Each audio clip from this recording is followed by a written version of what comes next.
of face painter asked me to share how I use my stencils with the sponges, so I'm going to share 4 ways that I actually do my stencils depending on how they are. I used to use what they call the finger daubers, but I don't anymore. The only thing I use these for are like clouds or the Among Us or the middle of a daisy. Now I just use the back end of this because it's much more efficient, it's much more faster, and I feel like I can rub and it covers all the little creases of the stencil.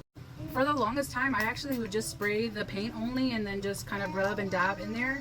But I've seen so many face painters spray their sponge and then dab into the paint. So now I do both. I'll spray the sponge and I'll do the paint and I just dab and rub. The first one I'm going to show you guys is this little bluey stencil. I like to put a simple background, and then because it's so full and filled in, I just put, don't mind that big old dab of blue, and I just dab, dab, dab, dab, dab. And when I do it on the kids, I'm like boop, boop, boop, boop, boop, boop, boop, and it's so quick. The next way is if you have a stencil where it's genuinely just the outline that you want to do. So I basically will just dab on the outline and then fill in the color with my brushes. Like so. So for this one, I would just fill in the red on the bow. It's a little bit easier to do on someone else than myself. So give me grace here. And then I'll just do the dots and then just do like a little highlight on the ear and the nose. And I like to leave the background the skin color of the child because I've had kids say, oh my gosh, it's my color, and that's so exciting to me. Also, if you're ever not sure, you can always dab it on your hand and see if it's too much or too little before you do it, just until you get to trust your process a little bit better. The next one is just if you're doing one like a soccer ball or a basketball or something like that, or any kind of stencil where you're doing the background, and then you would go in and just outline it so it's the opposite of the last one. These ones to me take a little longer, but I always like to just do the lines first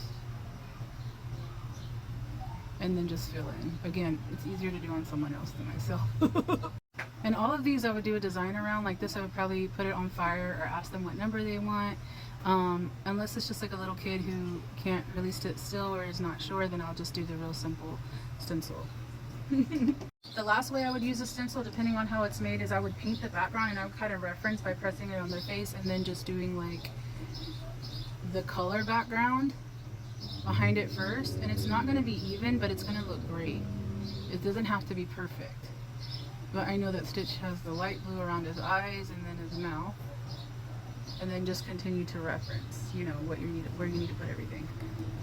I will say it took me a lot of time to really like get to know the characters and the colors and the shapes and everything to figure out how to use the stencils. Like my brain doesn't compute stencils as easy as when I'm just freehanding stuff. So if you're having a hard time, you're not the only one.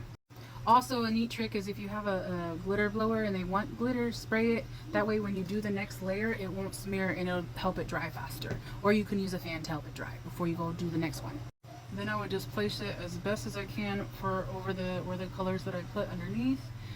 For Stitch, I don't do the ears. I just wait to do the pink and then outline it. But that's how that turned out. It looks great to me. Let me show you the finished project. Another thing too, like if you're not getting the whole stencil on there, don't worry about it. You could just go in with the script liner and outline whatever else you need to outline. It'll be fine. But you're getting the gist of what your character is, and that's all that matters. The kids are gonna love it. So this is kind of how I would do a Stitch cheek stencil design. So yeah, I hope these tips helped.